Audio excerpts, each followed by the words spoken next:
El Nasdaq ha comenzado el año cerrando el mejor enero de los últimos 20 años. A esto además hay que sumarle otras buenas noticias, y es que la tasa interanual de inflación está ya solo, entre comillas, en el 6% de los máximos que llegó a tener hace apenas unos meses del 10%.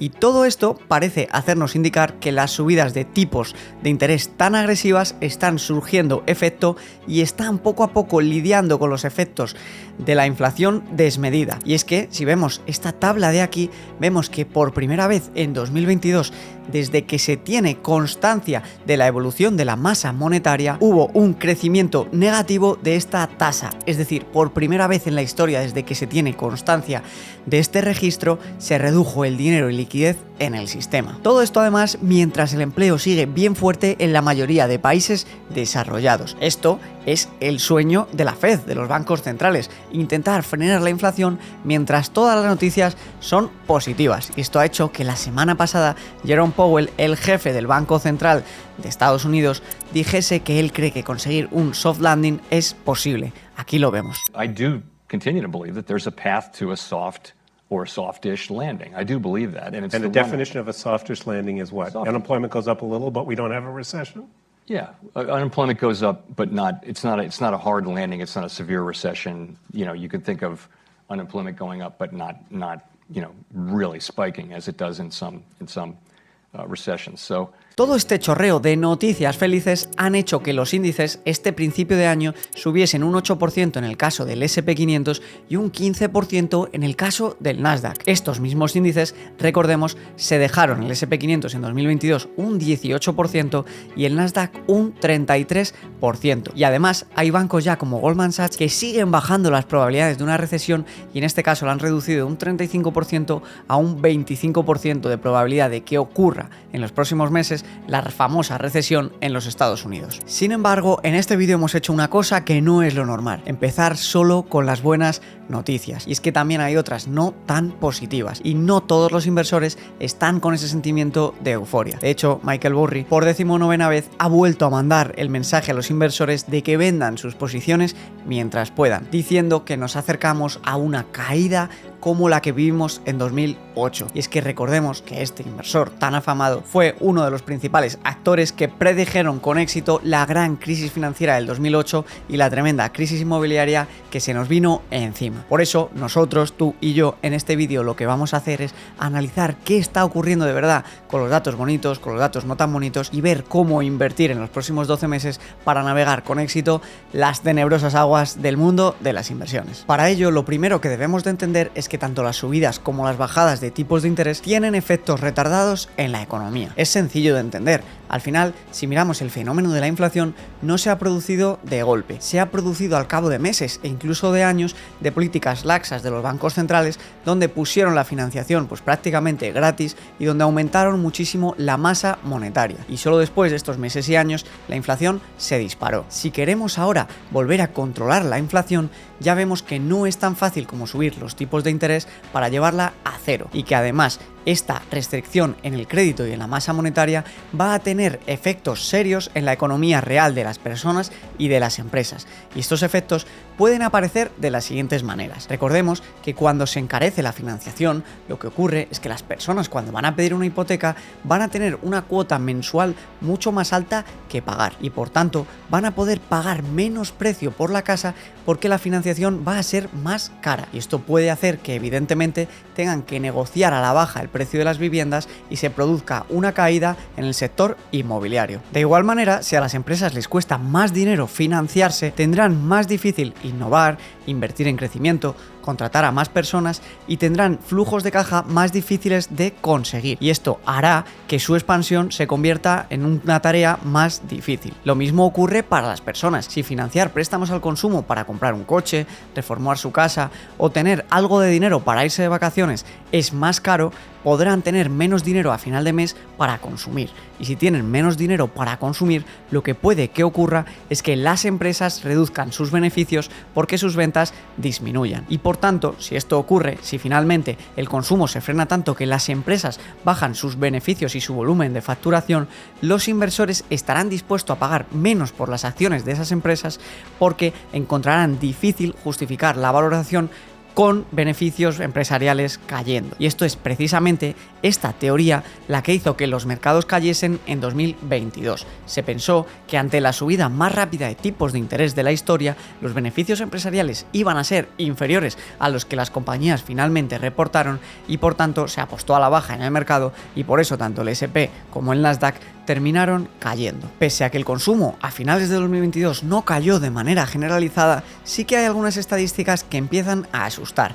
Y es que la deuda de las tarjetas de crédito en Estados Unidos está en máximos históricos. Todo esto en un contexto en el que los tipos de interés se están disparando y eso quiere decir que si la deuda acumulada está en máximos y los intereses son mayores, la cuota mensual resultante también estará en máximos históricos y creciendo de manera constante hasta que no se reduzca o se regule la subida de los tipos de interés. Y esto, aunque no en todas las empresas se ha notado, sí que hay algunas como Google y Amazon que sí que han empezado a notar que sus beneficios empresariales en el último trimestre se han frenado en seco, lo cual puede hacernos pensar que, como decíamos al principio del vídeo, las subidas de tipos de interés tienen efectos retardados y puede que sea este año 2023 donde sí que veamos las caídas grandes en los beneficios de las empresas. Respecto al clip del inicio del vídeo donde Jerome Powell decía que todavía veía muy posible un soft landing donde el empleo no se viese muy afectada, hemos de mostrar esta captura de 2007 del New York Times donde vemos